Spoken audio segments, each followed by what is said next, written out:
नमस्कार। दिन भर की बड़ी खबरों में आप सभी का स्वागत है। मैं हूं आपके साथ अनु सिंह। इस बुलेटिन में आज बात होगी उपचुनावों के परिणामों से बीजेपी की बढ़ती परेशानी की, मुश्किल में फंसते एनसीपी नेताओं की। जानेंगे पंजाब में कैप्टन अमरिंदर ने अपनी पार्टी का क्या नाम रखा है। योगी के कार्यक्रम में लोगों को शामिल होने के लिए प्रशासनिक अधिकारियों ने क्या झूठ बोला। बात करेंगे बीजेपी सांसद के अपनी ही सरकार पर उठाए सवालों की, आशीष मिश्र पर बुधवार को आने वाले फैसले की, और बुलेटिन के आखिर में बात करेंगे महंगाई की। लेकिन तमाम बड़ी खबरों से पहले एक नजर सुर्खियों पर। पंजाब के सीएम चरणजीत सिंह चन्नी और पार्टी के प्रदेश अध्यक्ष नवजोत सिंह सिद्धू पहुंचे उत्तराखंड। हरीश रावत के साथ की बैठक। बाबा केदारनाथ के भी करेंगे दर्शन। रावत का दावा, पंजाब में कांग्रेस एकजुट। केंद्र के टीकाकरण अभियान पर केरल हाईकोर्ट ने उठाए सवाल। टीकाकरण से देश में बने 2 गुट। कोविशील्ड की डोज लेने वालों को विदेश जाने की छूट। जिन्होंने कोवैक्सीन लगवाई उन पर लगे हैं प्रतिबंध। कोवैक्सीन लगवाने वालों की मौलिक अधिकारों का हो रहा हनन। किसान नेता राकेश टिकैत का बीजेपी पर तंज, वोट किसी को भी दो लेकिन यूपी में जीतेगी बीजेपी ही। विरोधियों को चुनाव लड़ने से रोकने की कोशिश करेगी बीजेपी। प्रशासन के दम पर चुनाव जीतने की होगी कोशिश। गिरावट के साथ बंद हुआ बाजार। सेंसेक्स 109 अंकों की गिरावट के साथ 60,029 पर हुआ बंद। निफ्टी 41 अंकों की गिरावट के साथ 17,889 पर हुआ बंद। सुर्खियों के बाद अब बात आज की सबसे बड़ी खबर की। लोकसभा की 3 और विधानसभा की 29 सीटों के लिए हुए उपचुनावों के परिणाम आज सामने आ चुके हैं। उपचुनावों के परिणामों से जहां कांग्रेस खेमे में खुशी दिखाई दे रही है, तो वहीं बीजेपी की परेशानी बढ़ती दिख रही है।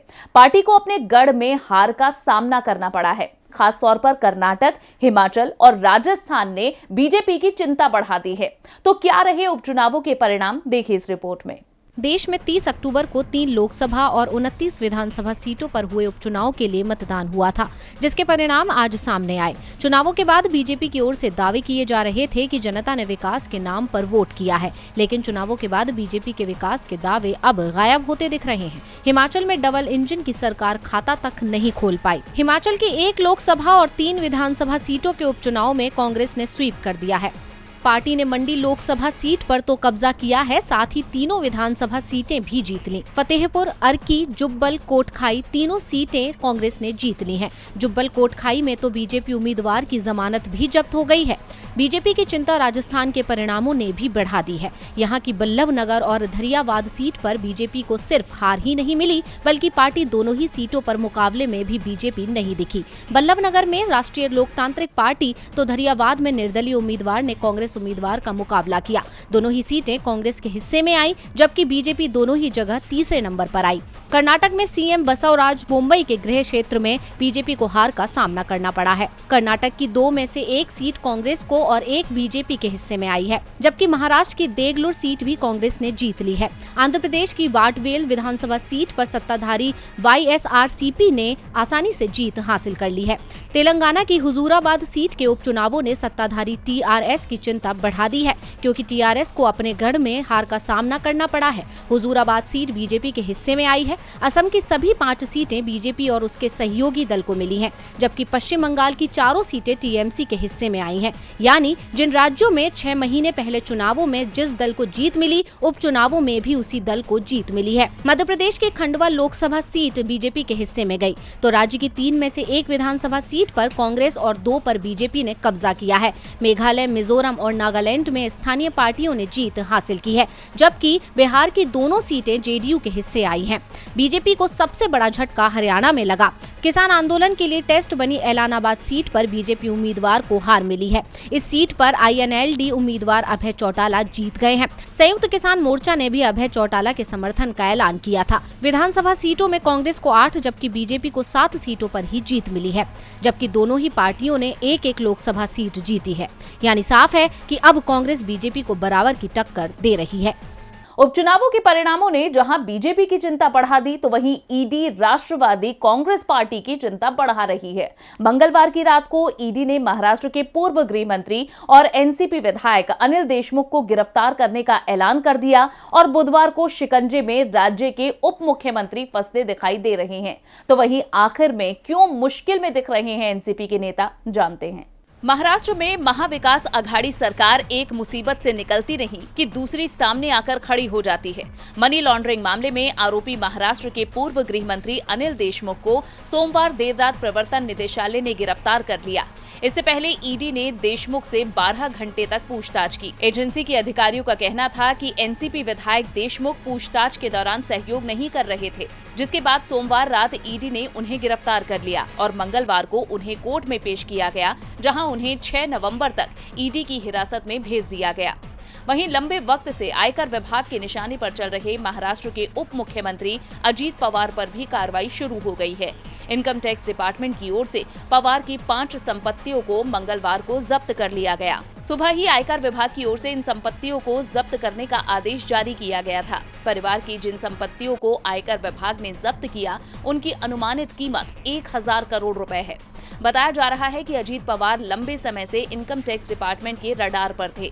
विभागों की ओर से 7 अक्टूबर को उनके 70 से ज्यादा ठिकानों पर रेड भी मारी गई थी। केंद्रीय एजेंसी की ओर से 2 रियल एस्टेट ग्रुप और उनके रिश्तेदारों के ठिकानों पर छापेमारी के बाद 184 करोड़ रुपए की संपत्ति सामने आई थी।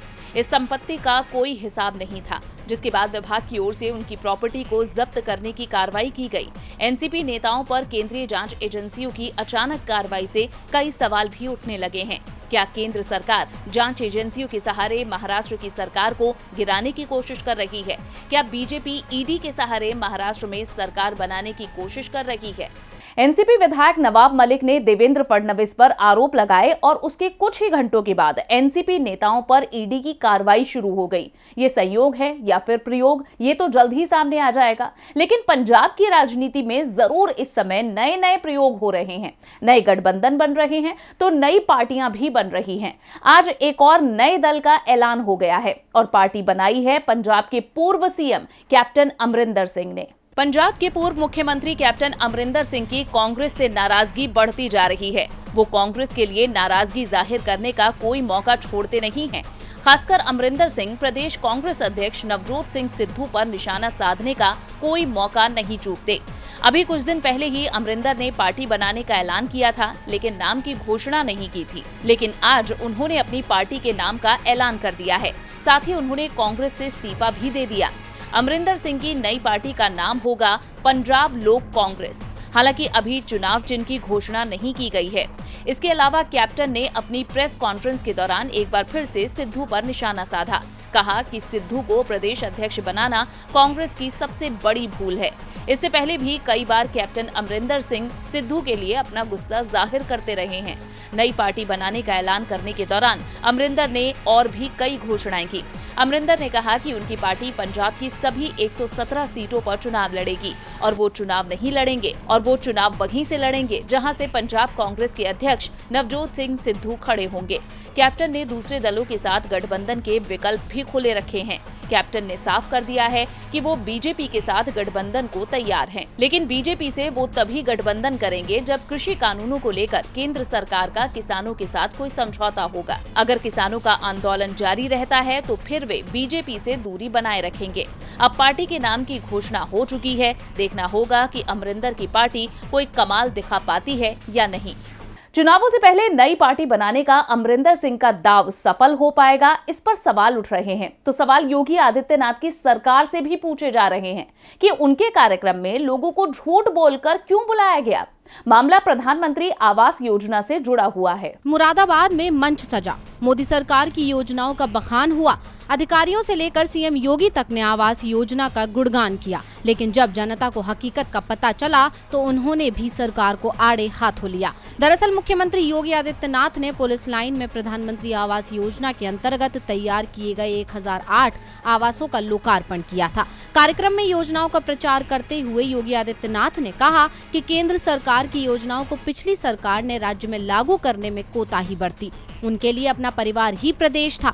जब 2017 में नई सरकार आई तो हमारी सरकार ने 25 करोड़ जनता को अपना परिवार माना। इस भाषण के बाद मुख्यमंत्री ने लोकार्पण के बाद 5-5 लाभार्थियों को आवासों की चाबी की डमी सौंपी, लेकिन बाकी लोगों को चाबियां नहीं मिली। इसे लेकर सीएम के वापस लौटते ही हंगामा शुरू हो गया। कार्यक्रम स्थलों पर भी लाभार्थियों ने अधिकारियों को घेरकर अपने अपने आवास की चाबियां मांगनी शुरू कर दी। लाभार्थियों का आरोप था कि उन्हें प्रधानमंत्री आवास योजना के आवास की चाबी देने की बात कहकर बुलाया गया, लेकिन चाबी नहीं दी गई। उनका कहना था कि 2 दिन से एमडीए कर्मी उन्हें फोन कर रहे थे। उन्हें आवास की चाबी देने के लिए कार्यक्रम में बुलाया गया था, लेकिन चाबी नहीं दी गई। पूछने पर अधिकारी उनकी पूरी किस्त जमा न होने की बात कहने लगे। लाभार्थियों का कहना था कि यदि उनकी किस्त पूरी नहीं हुई थी तो ये बात पहले बतानी चाहिए थी। वहीं इस हंगामे के बीच मुरादाबाद विकास प्राधिकरण के उपाध्यक्ष ने बताया कि एमडीए कुल 1744 प्रधानमंत्री आवास योजना के मकान बना रहा है।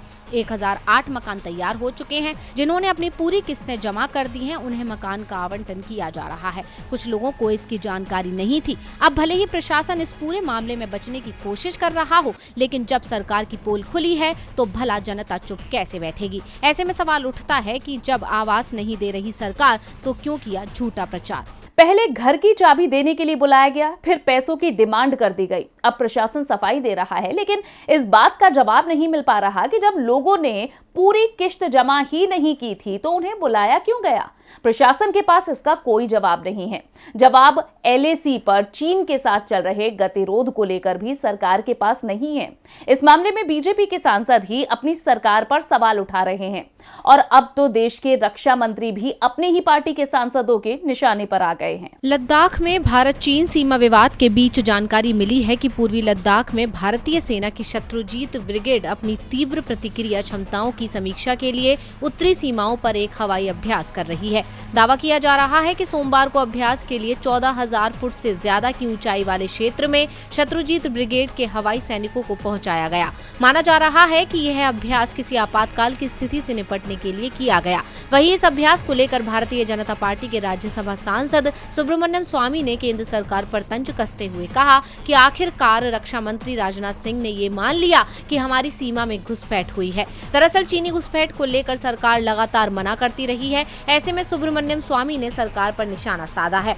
मंगलवार सुबह स्वामी ने अपने एक ट्वीट में कहा, आखिरकार राजनाथ सिंह ने माना कि कोई आया है। बता दें कि इससे पहले भी स्वामी सरकार पर चीन से चल रहे सीमा विवाद को लेकर तंज कस चुके हैं। 11 अक्टूबर को अपने एक ट्वीट में स्वामी ने सवाल किया था, जब कोई आया नहीं तो बात क्यों। आमने सामने 18 बार की बैठक और 5 बार पीएम मोदी की चीन की यात्राओं के बाद भी कुछ हासिल नहीं हुआ। हम चीन से बात करने के लिए याचना की मुद्रा में हैं। उन्होंने कहा कि जो अत्याचारी होते हैं वो बलवानों के सामने नम्रता से पेश आते हैं, लेकिन निर्बलों के साथ उनका व्यवहार अशिष्ट होता है। पीएम मोदी ने 1 साल पहले सर्वदलीय बैठक में दावा किया था कि कोई हमारी सीमा में नहीं आया। ऐसे में राजनाथ का बयान पीएम के दावे पर सवाल खड़े कर रहा है। सवाल केंद्रीय गृह राज्य मंत्री पर भी उठ रहे हैं। लखीमपुर खीरी मामले में किसान गृह राज्य मंत्री अजय मिश्र के इस्तीफे और उनकी गिरफ्तारी की मांग हो रही है, लेकिन सरकार किसानों की मांग मानती नहीं दिख रही। उल्टा मंत्री के गिरफ्तार बेटे की रिहाई पर जरूर चर्चा शुरू हो गई है। लखीमपुर खीरी जिले के बहुचर्चित मामले में केंद्रीय गृह राज्य मंत्री अजय मिश्र टेनी के बेटे आशीष मिश्र की जमानत पर अगली सुनवाई 3 नवंबर को है। इससे पहले जिला जज की अदालत में होने वाली आशीष मिश्र की जमानत पर सुनवाई इसलिए टाल दी गई थी क्योंकि अभी इस पूरे मामले में केस डायरी ही अधूरी है। अभियोजन पक्ष के मुताबिक अभी इस मामले से जुड़े कई सबूत और फॉरेंसिक रिपोर्ट ही केस डायरी में लगाई नहीं गई है। इसके साथ ही कई गवाहों के बयान भी अदालत में दर्ज नहीं हो पाए हैं। इससे पीछे जिले में अचानक हुई जबरदस्त बारिश को कारण माना जा रहा है। आरोपित आशीष मिश्र की मेडिकल रिपोर्ट भी अभी तक नहीं आई है। ऐसे 1-2 नहीं कई बिंदु हैं जिनको केस डायरी में शामिल किए बिना जमानत पर सुनवाई मुमकिन नहीं थी, जिसके चलते अभियोजन पक्ष ने जिला जज की अदालत में प्रार्थना पत्र दाखिल करते हुए अभी इस मामले में कुछ और समय मांगा, जिस पर सुनवाई करते हुए कोर्ट ने 3 तारीख को इस याचिका पर सुनवाई का फैसला लिया। इसके साथ ही 3 नवंबर को ही आरोपी आशीष पांडे और लवकुश की जमानत अर्जी पर भी सुनवाई हुई। लखीमपुर खीरी मामले में इन्हीं दोनों को पुलिस ने सबसे पहले गिरफ्तार किया था। दीपावली से ठीक 1 दिन पहले अदालत में यह तय हो जाएगा कि आशीष मिश्र को जमानत मिलेगी या आशीष की दीपावली जेल में ही मनेगी। अब बुलेटिन के आखिर में बात महंगाई की। देश में लगातार पेट्रोल डीजल के दाम बढ़ते जा रहे हैं। लगभग हर दिन 35 पैसे की बढ़ोतरी पेट्रोल डीजल के दामों में देखने को मिल रही है। देश के कुछ हिस्से में पेट्रोल की कीमत 120 रुपए प्रति लीटर तक पहुंच चुकी है, तो वहीं डीजल भी ज्यादा पीछे नहीं है। कुछ साल पहले तक डीजल की कीमत पेट्रोल की तुलना में 10 से 15 रुपए कम होती थी, लेकिन अब ये अंतर भी खत्म हो चुका है और इन सब का असर आम आदमी की जेब पर पड़ रहा है। डीजल महंगा होने पर सब्जियों के दाम बढ़ रहे हैं। ऐसे में यूथ कांग्रेस प्रमुख श्रीनिवास बीवी ने लोगों से पूछा, इतना ठीक है या और चाहिए अच्छे दिन? देखते ही देखते पेट्रोल डीजल के दाम लगभग 20 से 25 रुपए तक बढ़ गए हैं। जनता परेशान है, उसकी मजबूरी और लाचारी दिखाई दे रही है, क्योंकि शिकायत करें तो किससे करें, कौन करेगा सुनवाई? बीजेपी के नेता कभी इसे राष्ट्र निर्माण में किया गया योगदान बता रहे हैं, तो कभी फ्री वैक्सीन लेने की कर्ज अदायगी। लेकिन यूथ कांग्रेस प्रमुख श्रीनिवास बीवी ने 1 लाख टके का सवाल पूछ लिया है। एक अखबार की कटिंग शेयर करते हुए लिखा है, 150 रुपए तक पेट्रोल का भाव, इतना ठीक रहेगा या और अच्छे दिन चाहिए? अब श्रीनिवास के इस ट्वीट पर कई लोग कमेंट कर रहे हैं। उनका ये तंज बीजेपी को जहां परेशान कर रहा है, तो सरकार के पास इसका कोई जवाब नहीं दिख रहा। आपको बता दें कि देश में लगातार बढ़ रहे पेट्रोल डीजल के दाम नए उच्चतम स्तर पर पहुंच गए हैं। दिल्ली में पेट्रोल का दाम 110 रुपए 4 पैसे प्रति लीटर है, जबकि डीजल का दाम 98 रुपए 42 पैसे प्रति लीटर। मुंबई में पेट्रोल की कीमत 115 रुपए 85 पैसे प्रति लीटर हो गई है, जबकि डीजल की कीमत 106 रुपए 62 पैसे प्रति लीटर है। कोलकाता में पेट्रोल का दाम 110 रुपए 49 पैसे है, जबकि डीजल का दाम 101 रुपए 56 पैसे प्रति लीटर। चेन्नई की बात करें तो यहाँ पेट्रोल 106 रुपए 66 पैसे और डीजल 102 रुपए 59 पैसे प्रति लीटर है। हर रोज सुबह 6 बजे पेट्रोल और डीजल की कीमतों में बदलाव होता है। सुबह 6 बजे से ही नई दरें लागू हो जाती हैं। पेट्रोल डीजल के दाम में एक्साइज ड्यूटी, डीलर कमीशन और बाकी चीजें जोड़ने के बाद इसका दाम लगभग 2 गुना हो जाता है। लेकिन जनता को इस गणित से ज्यादा लेना देना नहीं होता, उसे तो पेट्रोल की कुल कीमत से ही मतलब है। और अब जनता चाहती है कि पुराने दिन ही लौट आएं। तो बस इस बुलेटिन में इतना ही। आप देखते रहिए डीबी लाइव। नमस्कार।